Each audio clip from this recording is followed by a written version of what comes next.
Hello guys, welcome to the next level. और आप सभी को जैसा कि पता है, जो भी लोग बीएसपी एचसीएल का एग्ज़ाम दिए हैं उनको पता होगा कि लास्ट नाइट कॉरेस्पॉन्डेंट क्लर्क और स्टोर असिस्टेंट का आंसर की आ गया है। ठीक है, तो उसके बेस पे कई कैंडिडेट से बात करके मैंने एक नॉर्मलाइज्ड कट ऑफ आपके लिए तैयार किया है। और अगर ये मतलब आप ध्यान रखिए कि सेम टू सेम लगभग 2-4 नंबर अगर ऊपर नीचे होता है तो अलग बात है, नहीं तो लगभग यही कट ऑफ आपको मिलने वाला है।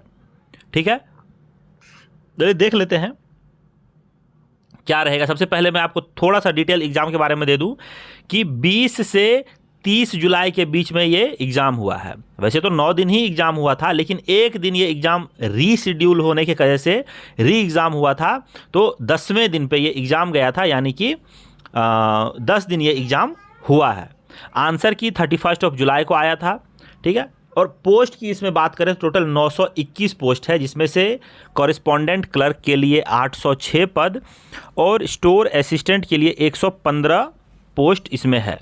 फॉर्म की बात करें तो 2 लाख से 2,10,000 के आसपास फॉर्म जो है वो इसमें अप्लाई हुए थे। और अगर हम अटेंडेंस की बात करें तो लगभग 1.5 लाख लोगों ने इसमें एग्ज़ाम में ये प्रेजेंट हुए थे। तो लगभग यहाँ पे आप मान के चलिए कि एक सीट के लिए 152 के आसपास कंपटीशन है। और अगर लेके चलेंगे तो 1% से भी कम का सक्सेस रेशियो इसमें आपको है।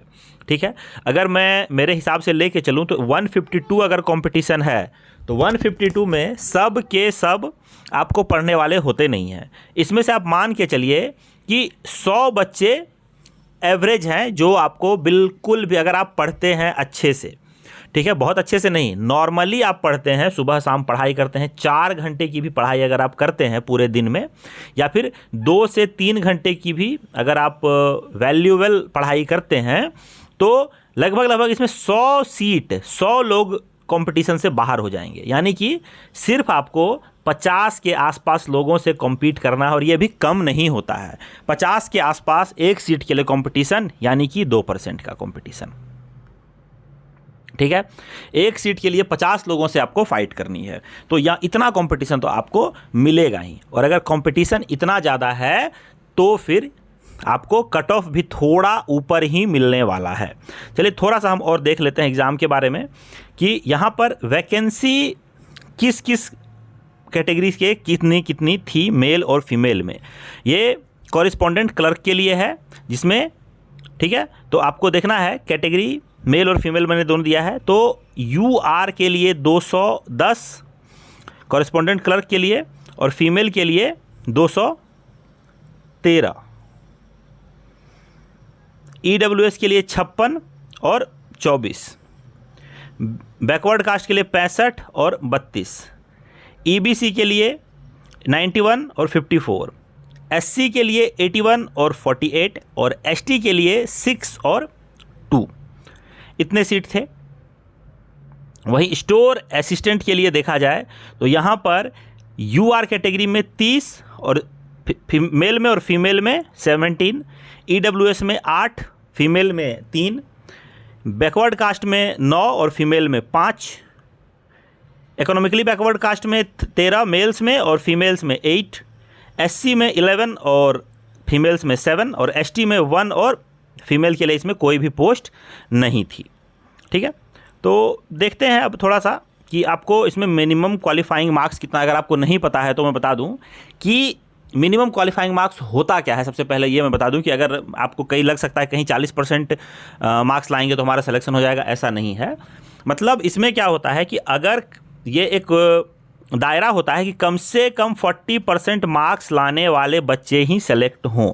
अगर 40% से मार्क्स नीचे किसी का आता है जनरल कैटेगरी में, तो भले ही पोस्ट खाली रह जाए लेकिन उससे नीचे के बच्चे सेलेक्ट नहीं होंगे।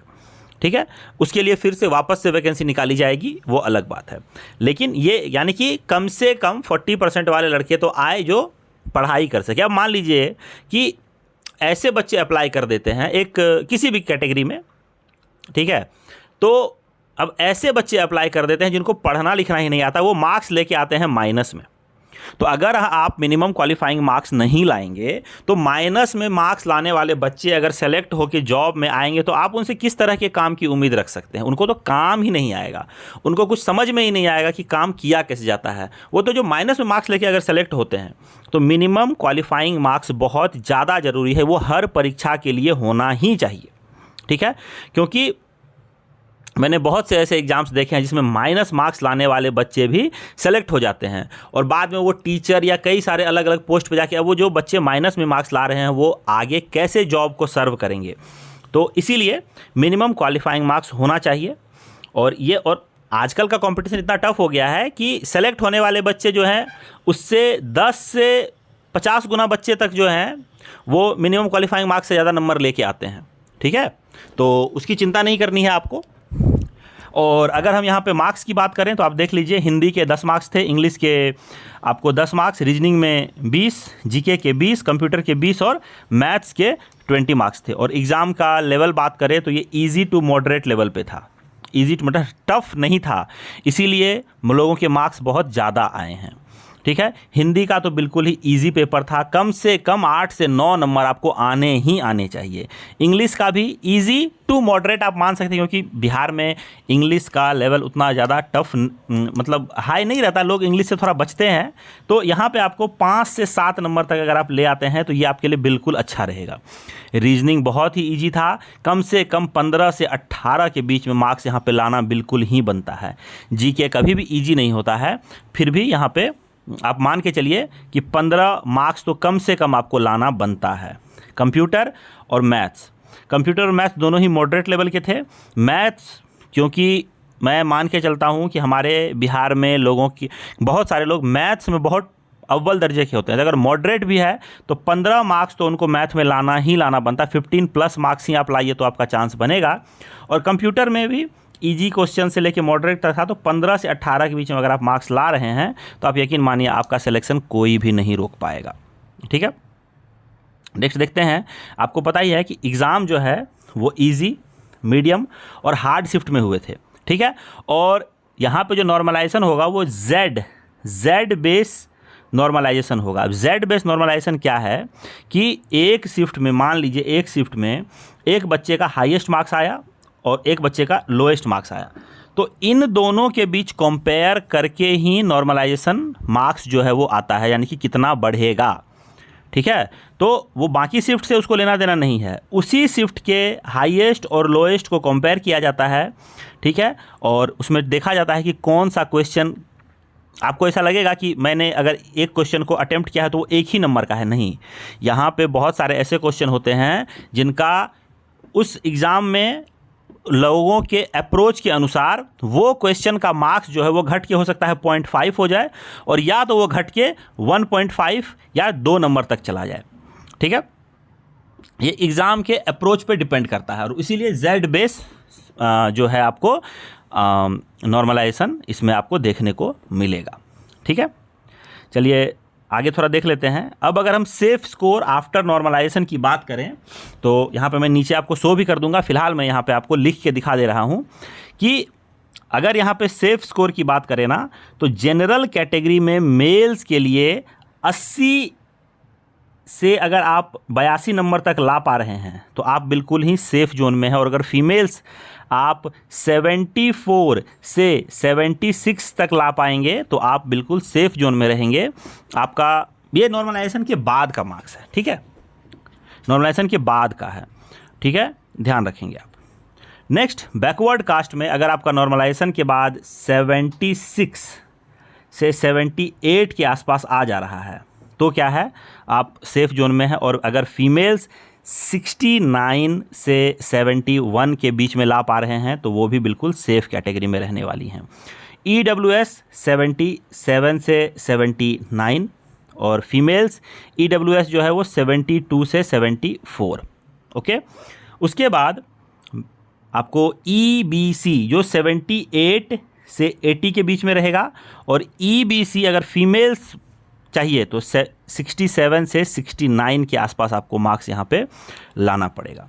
शेड्यूल कास्ट की बात करेंगे मेल्स में तो 72 से 75 के आसपास आप अगर मार्क्स लाते हैं तो आप सेफ जोन में हैं, और फीमेल्स को 65 से 67 मार्क्स लाना पड़ेगा। और एसटी में 76 से 78 और एसटी में 78 से 80।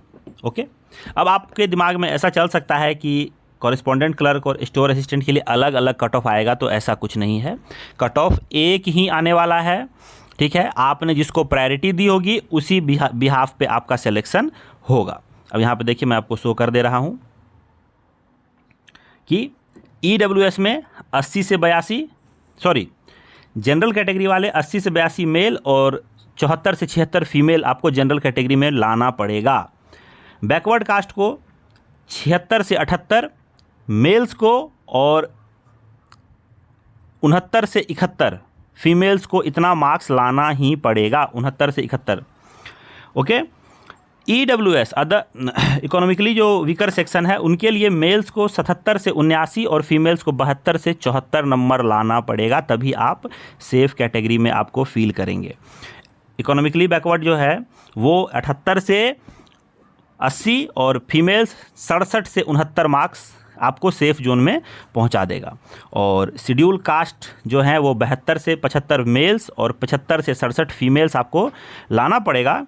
और शेड्यूल ट्राइब जो है इनका मार्क्स इस बार बहुत बढ़ने वाला है क्योंकि सीट बहुत ही कम है, तो आपको 76 से 78 के आसपास तो मार्क्स आपको मेल्स को लाने ही पड़ेंगे और जो फीमेल्स हैं उनको 78 से 80 के बीच में मार्क्स लाना पड़ेगा।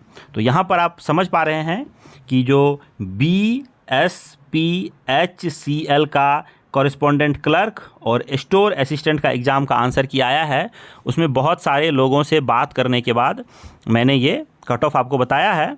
आप अपना रॉ मार्क्स क्या है, रॉ मार्क्स जो है आप मुझे कमेंट में बता सकते हैं कि आपका कितना मार्क्स आया है, ताकि मैं और अच्छे से एनालाइज कर सकूं। अगर जितना डाटा बढ़ेगा मेरे पास उतना ही ज़्यादा मैं करेक्ट इन्फॉर्मेशन आपको दे पाऊंगा, ठीक है। तो आप जल्दी से जल्दी कमेंट करके बताइए आपका रॉ मार्क्स कितना रहा है। मैं मिलूंगा आपसे नेक्स्ट वीडियो में, तब तक लूँगा आपसे विदा। जय हिंद, जय भारत, वंदे मातरम।